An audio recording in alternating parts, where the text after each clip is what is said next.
Hello and welcome to Tomorrow is Yesterday, the show where we review every episode of Star Trek in production order. My name is Brandon Couch, and with me, as always, David Moss. Introduce yourself, David. Hello there. Oh, wait, did you say Star Trek? Oh, sorry, I thought we were doing Star Wars. Har har har. But anyway, my name is David. How you doing, David? Woo. Never seen you before, never met you before. What do you like doing? This isn't a date, man. I don't know. I don't do small talk well. And for a little background, we recorded this at the same time we recorded last week's episode, so we kind of got all of our banter, small talk banter out there. Alright, well, let's just get into the episode then. Catspaw first aired on October 27th, 1967, was written by Robert Bloch, who we last mentioned for writing What Are Little Girls Made Of, and was directed by Joseph Pevney, who we last mentioned for directing The City on the Edge of Forever. And with that, let's get into our cast. Alright, so new season. It's been a while. Let's get reacquainted with our main cast, because we don't mention them every episode. We have William Shatner as Captain James T. Kirk, Captain of the Enterprise. Don't know why I said Captain twice. Then Captain. We have Leonard Nimoy as Commander Spock, our Vulcan science officer. And newly promoted, we have DeForest Kelley as Dr. Leonard McCoy, who we last saw in Operation Annihilate.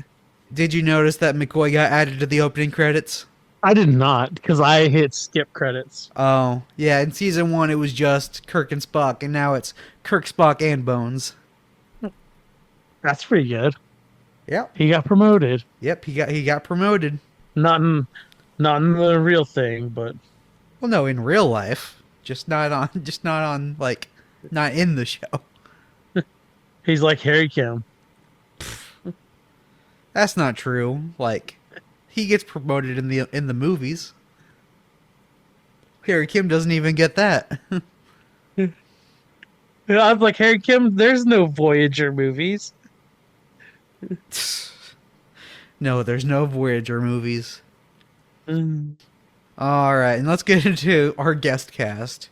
We have Antoinette Bauer as Sylvia, Theo Marcuse as Korob, James Doohan as Lieutenant Commander Scott, who we last saw in Operation Annihilate, George Takei as Lieutenant Sulu, who we also last saw in Operation Annihilate. We have Nichelle Nichols as Lieutenant Uhura, who we also last saw in Operation Annihilate. We have Walter Koenig as Chekov. Chekov. Yeah, Chekov has joined the cast now. We have Michael Barrier as Lieutenant DeSalle, who we last saw in This Side of Paradise. We have John Winston as Transporter Chief, who we last saw in The City on the Edge of Forever.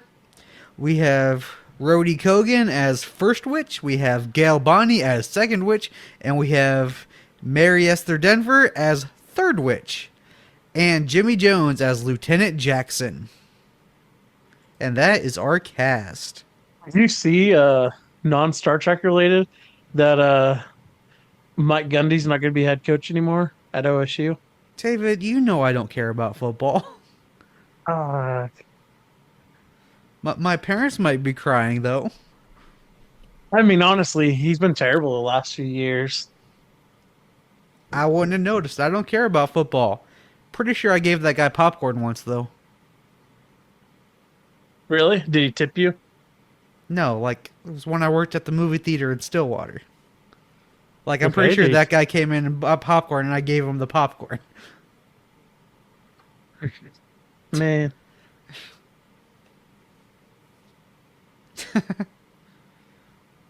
Yeah, I don't think I've Disowning ever you. told anyone that before either.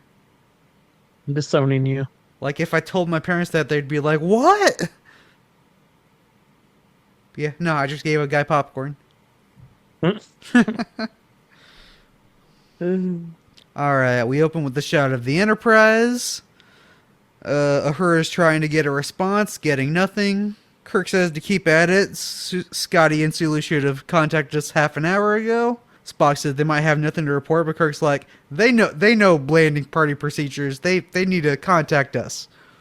Which, Spock should know that. Spock shouldn't be making up excuses for him. Right.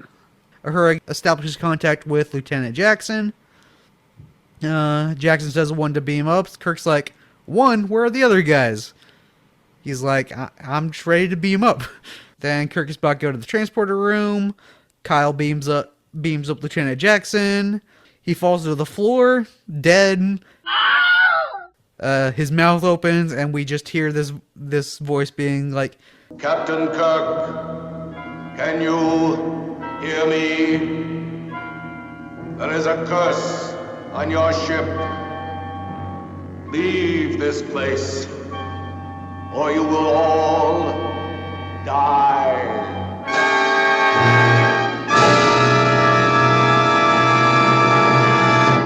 and that's our teaser. It's worth noting that this is very clearly a Halloween episode. Like, this was shot for Halloween. It was aired a few days before Halloween. Like, this is the only time in Star Trek history ever that they did a holiday episode. And I say that I didn't realize that. Really, they mentioned like Halloween and Trick or Treat multiple times.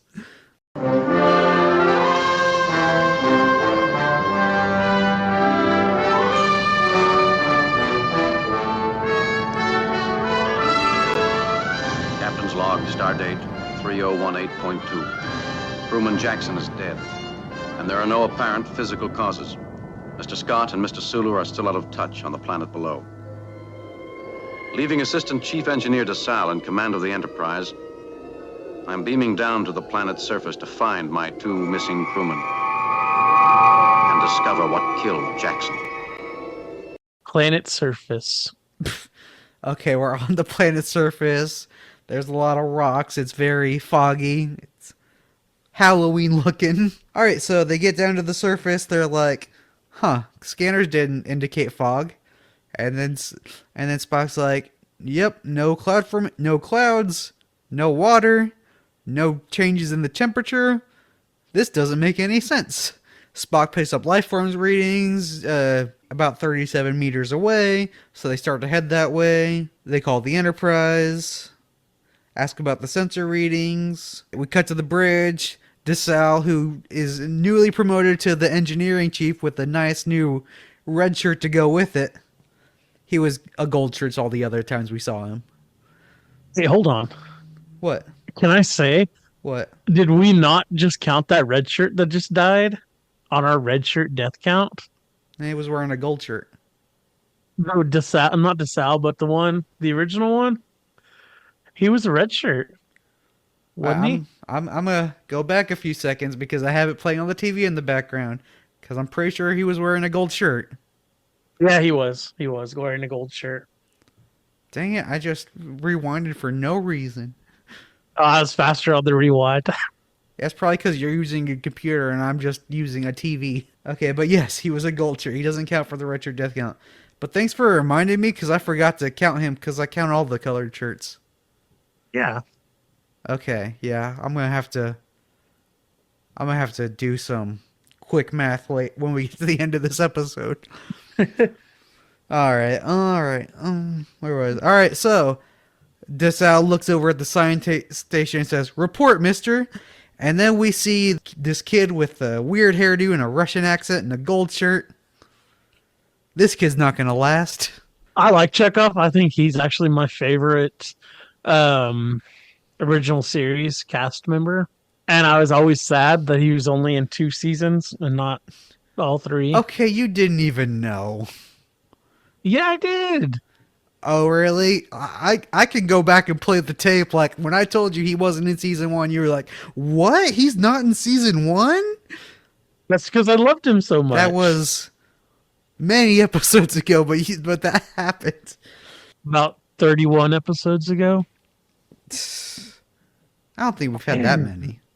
All right, I mean, there's 30 episodes in the first season, so there's not. There's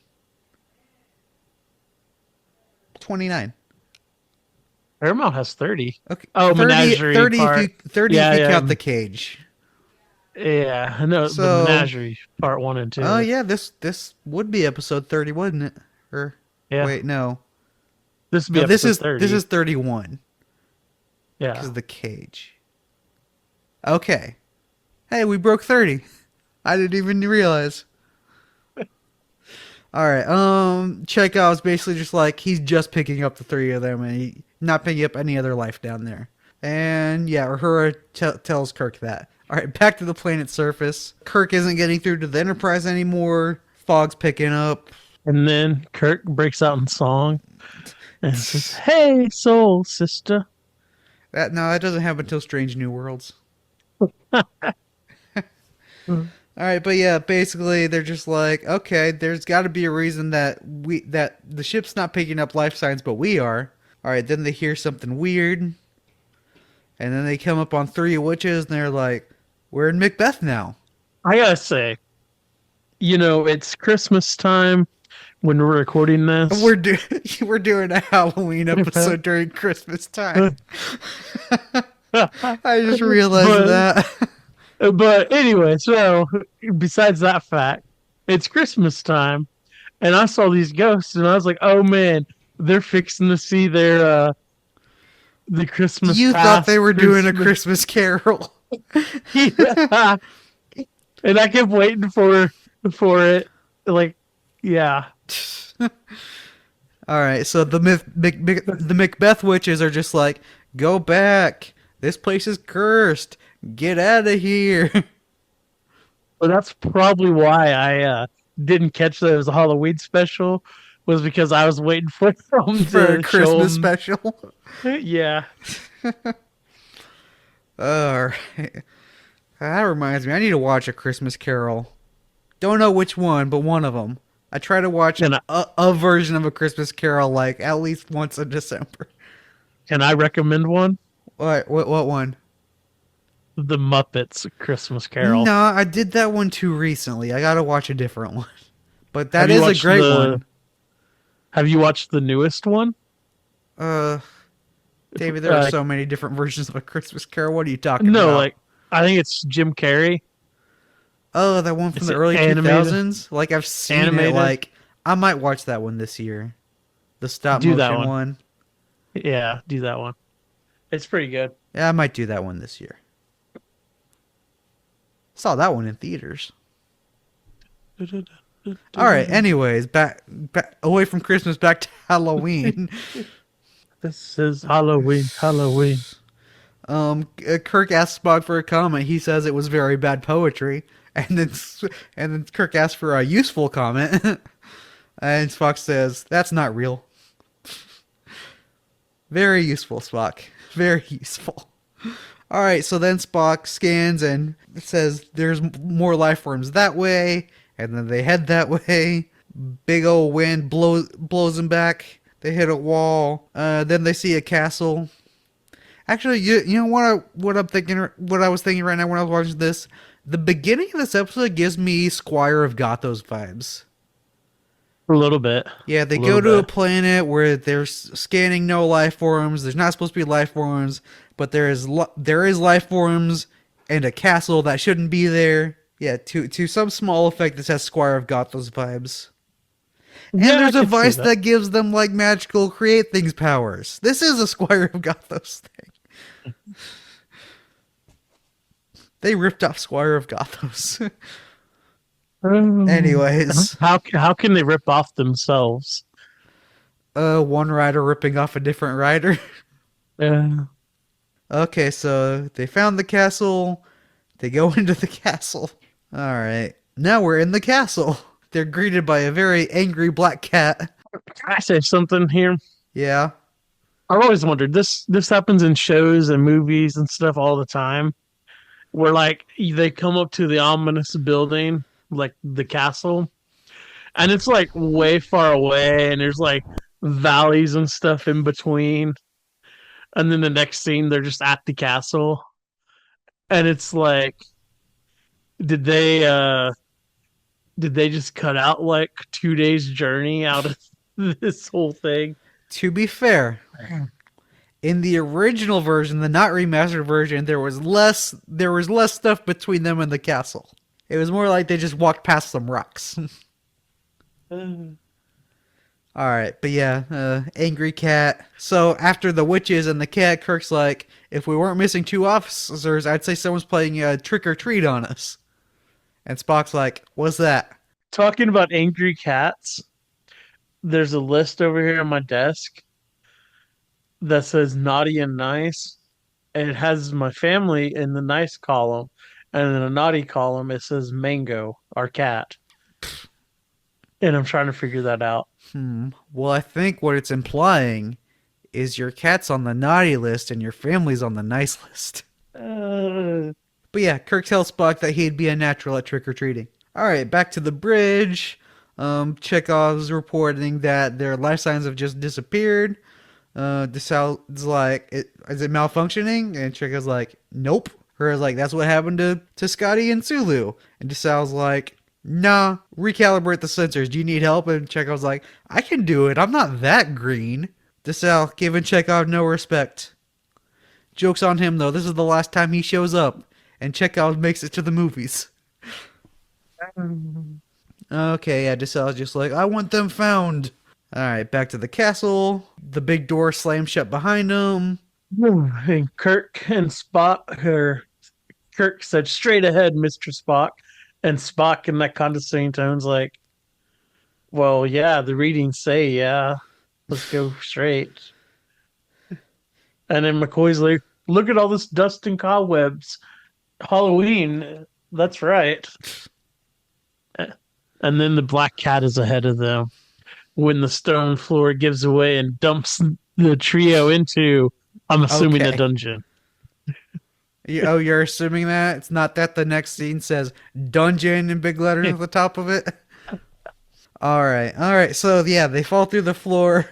Everyone's alright. No one's hurt. Wait, no, they wake up later and they're chained to a wall next to a skeleton. Yeah, they're in a dungeon chained to a wall.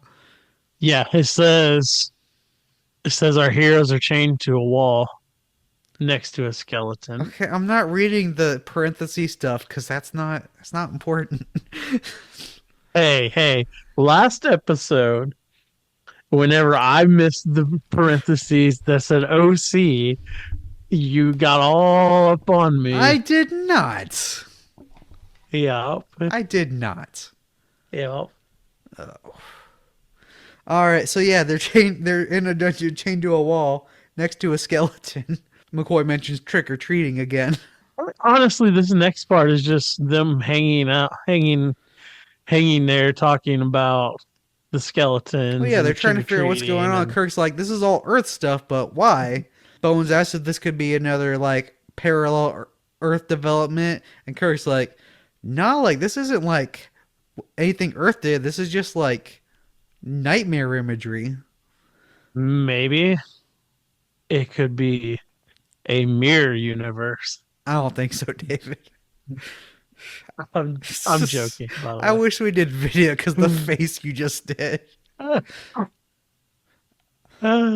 right, then Scotty and Sulu walk in. I actually think in this scene, like, it doesn't happen often, but James Doohan, who played Scotty, he lost a finger in World War II. And I think in this scene, you Yeah. can, like, see his missing finger. He usually, like, wears a fake one, but, like, I think you can see it in this scene when he's holding the phaser up. Yeah, that's all I do now is watch his fingers. Since I heard that he's missing a finger. Interesting. You can see it in Next Generation. Because by then, like, he just didn't care anymore. I didn't even notice that in Next Gen. Yeah, I didn't notice either till it was pointed out to me. All right, so yeah, Scotty and Sulu are in there. Scotty's holding them at phaser points, like they're asking them questions, and Sulu just like kind of like nods yes and no to their questions. He like unlocks them, but then they like lead them away at phaser point. So then they like try to knock him out, and then they're just transported to another room with this guy in wizard-looking robes. Apparently, those robes were worn by someone else in Gilligan's Island. That's the dungeon master. He deserves the respect Oh, really? of his title. That's the Dungeon Master? Yeah. I don't think that's his title. Yeah. All right, Kirk's like, all right, clearly you're good at creating illusions, but what's going on? What have you done to my people? And he's like, "What's it? What is it with your race and resisting? What's up with that?" Kirk's just mad because he's like, "You killed one of my people, turned the other two into mindless," and he's like, "They're not mindless. We're just controlling them. It's different." It's not different. I mean, they still technically have a mind. All right. Korob, that's this guy's name. Talks to the cat. All right. So Kirk asks Korob like why he brought them here, and he's like, "No, like I said, go away. You came here." He's like, "Yeah, like you got my people down here. Like I can't just leave my people. What kind of captain would I be then? A bad one. He'd be a bad one."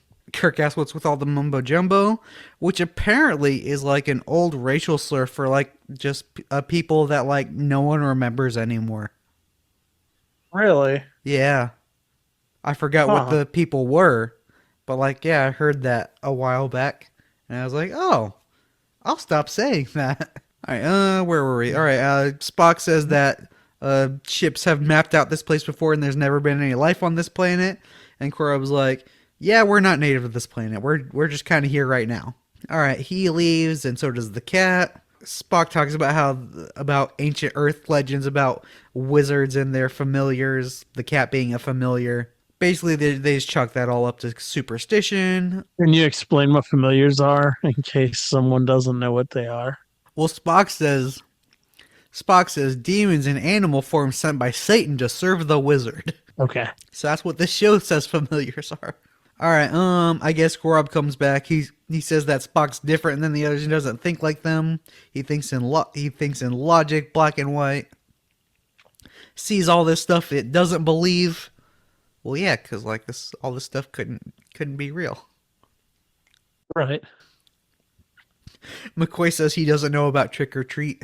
Korob's like, I don't get that reference, so it doesn't matter. He waves his wand, and now there's a bunch of food on the table, and he offers them all to eat. And they're like, I'm not hungry, but I insist. But we're not hungry. All right, Kirk asks what he wants from them, and he's like, I just want you to eat.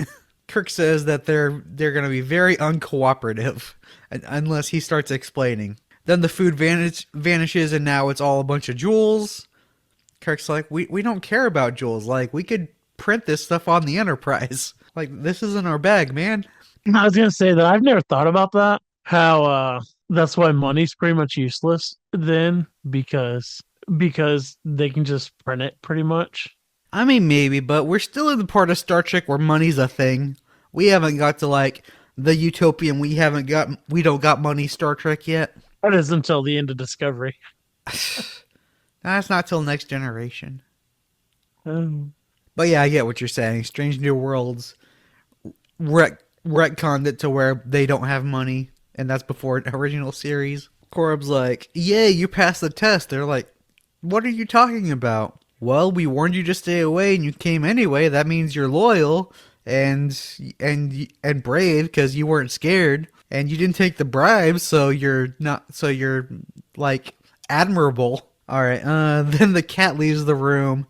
Then a woman enters the room, because apparently the cat was a woman. Then Korob introduces them to Sylvia. She says that they probed Scotty and Sulu's minds. That sounds invasive. yeah, it does. Spock basically says hypnosis. Sylvia says they're not as complex of creatures as they think they are. Spock's like, telepathy? She's like, kinda. Alright, so Kirk gets the phaser from Scotty, hands it to Spock, tells him not to move, then demands answers, and Sylvie's just like, put the weapons down. Like, this isn't gonna end well. Then she holds up this little model of the Enterprise and holds it over a fire, and then they contact the Enterprise and they're like, we're burning up in here. What's going on? The temperature's rising. Have you've seen Deadpool and Wolverine, right? Yeah. So it doesn't help that before I watched this, I watched that, and all I could think about was Cassandra and all of the stuff she could do, and I was like, she's just gonna like rip off his skin in the blink of an eye. Nothing the crew tries to do to fix the heat works. Eventually Kirk gives in. I think he hands over the phaser, and then Sylvia moves the Enterprise model away from the flame. That's why it doesn't make any sense. What? Wait. Oh, never mind. I'm I'm lost in the script, and I've been lost for a while. It's okay. I just caught up with my TV so I can get us back on track. All right, so yeah, Kirk takes the little model away from Sylvia. Is like, stop it. Puts it down. Back on the ship. Everything's back to normal. Like the heat's going down. Her tries to contact Kirk, not getting a response because Kirk gave his communicator back to Sylvia and Korob. Korob's like, okay, you've seen our science. Tell us about yours now. And he's like, that's weird. You haven't been like this whole time. Like, what is it? Magic science? Why are you being cooperative now? Korob's like, well, what would you call it? Magic science? Kirk's like, I wouldn't name it anything. Like, obviously, like you can do with your mind what we do with tools. You like alter matter and like do telekinesis. He's like, yeah, we can change molecular structures. And Sylvia's like, stop it. I still want to be evil. Stop being nice to them. McCoy says that Scott and Sulu were cat's paws to lure them down here. And I do not know what that means. Roll credits. Sylvia's like, you're going to tell us what we want to know. And Kirk's like, nah, we're not going to do your whole threats. And then Korob's like, okay. He takes the little model of the Enterprise and like makes a cube appear around it. This is a force field. Now your people can't beam in or out of there. Back on the bridge. Back on the bridge, Chekov's like, hey, there's a force field around us. Drawing room. Back to them inside the castle. Sylvia's like, cooperate, or we'll forcibly extract information from you. We'll make it painful. Kirk's like, nah. And so Korob's like, take him to their cell. And then he gives the phaser to Scotty, and Scotty takes him to their cells. And then Sylvia's like, no, wait. The doctor, he can stay. And then they take Kirk and Spock away. Then back on the bridge. I was about to say back on the bridge. Chekov is trying to analyze the force field, but can't. Basically, it's real, and they're gonna try to run the ship and do it. Dumb red shirt. I like this line right here, but I'll bet you credits to Navy beans so we can put a dent in it. Like, I find it funny because, like, I don't even know what Navy beans are now. Well, I'm sure they're beans that they had in the Navy. Right. I mean, that would be a saying in the 60s, you know, but Yeah. now I don't think in the future with replicators and stuff, that wouldn't be a saying. See, the Star Trek in the 90s was really good about not using slang. Like, it's gotten kind of bad now. I don't know about that, but like Star Trek today will use like modern language. Star Trek in the 60s kind of used modern language for the time. The 90s kind of just kept it to where it was timeless, but like, for example, there's an episode of Discovery where Book's like, keep her name out your mouth. Like, that's a today saying. But like, yeah, that's a noticeable thing sometimes. Sorry, you just bringing that up just reminded me of that. No, you're good. That's my job. Okay. All right, back in the dungeon. Kirk and Spock are chained to the wall again. Kirk asks how long it's been. Spock says 22 minutes, 17 seconds. Precise as ever, Spock. Kirk says he wonders what they're doing to Doc. We're calling him Doc again, apparently. Not Bones, not McCoy. Not the doctor. This Kirk turned into Bugs Bunny again. What's up, Doc? Spock's like, we'll figure it out. All this stuff's gotta seem familiar to an Earthman like you. He's like, familiar, but like not rational. None of this makes sense. Precisely. I refer you to the psychological theory of the racial subconscious. The universal myths, symbols, Ghosts, witches, you mean? and dungeons, and castles, and black cats. They all belong to the twilight world of consciousness. So Kirk's like, I see. They tried to tap into our conscious mind, and they messed up. Like, so this is what's here. They wanted it all to seem normal, but it's all Halloween stuff. Alright, then Scotty and Sulu show up with McCoy now, because McCoy is also brainwashed now. They unchain Kirk, they take him away, cut to that other room with Korob and Sylvia, they're arguing.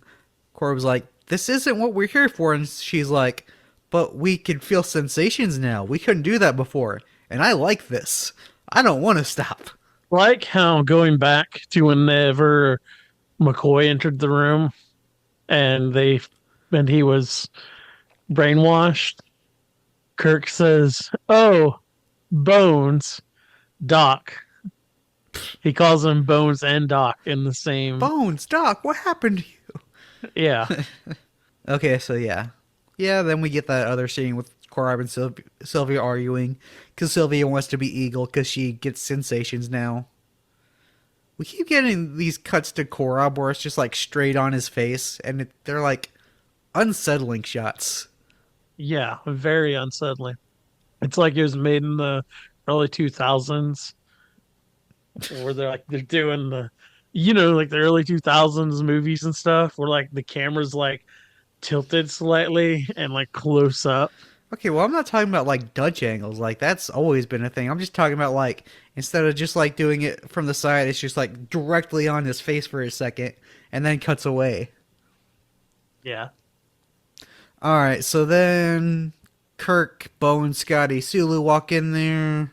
Door opens, the group enters. Captain, it's time for our talk. Korob, leave us alone and take these men with you. Alright, yeah, so Korob leaves with the others and just leaves her and Kirk there. And he picks up the communicator and Enterprise. Does he? Yeah, he does. Oh, Korob does? I thought you Yeah. were saying Kirk. I was like, wait, what? No, Korob. Korob does. Yeah, alright. So then they have a conversation, like, Sylvia clearly wants to seduce Kirk, and Kirk's like, maybe I can get out of this if I seduce this evil witch. So, Hey, like, read that line again, because I dropped a can, and the mic's Oh. going to pick that up. I said that clearly, that Sylvia clearly wants to seduce Kirk, and Kirk's like, well, maybe I can get out of this if I can seduce this girl. And Korob's watching from behind a screen like a creep. Yeah, I was like, yeah, that's creepy, dude. So yeah, Kirk seduces her. I think they kiss a bit. Then she reads his mind and realizes, you're trying to trick me. And then gets really mad. And Kirk's like, why not? You've been using me and my crew. Like, this is what I do. I seduce evil women to get out of situations like this. He doesn't actually say that, but like, let's be real, he does. That's one of Kirk's go-tos. Robot, evil witch, doesn't matter. If you can be seduced, he'll do it to save his crew. Yeah. Yep. Sometimes McCoy and Spock do it too.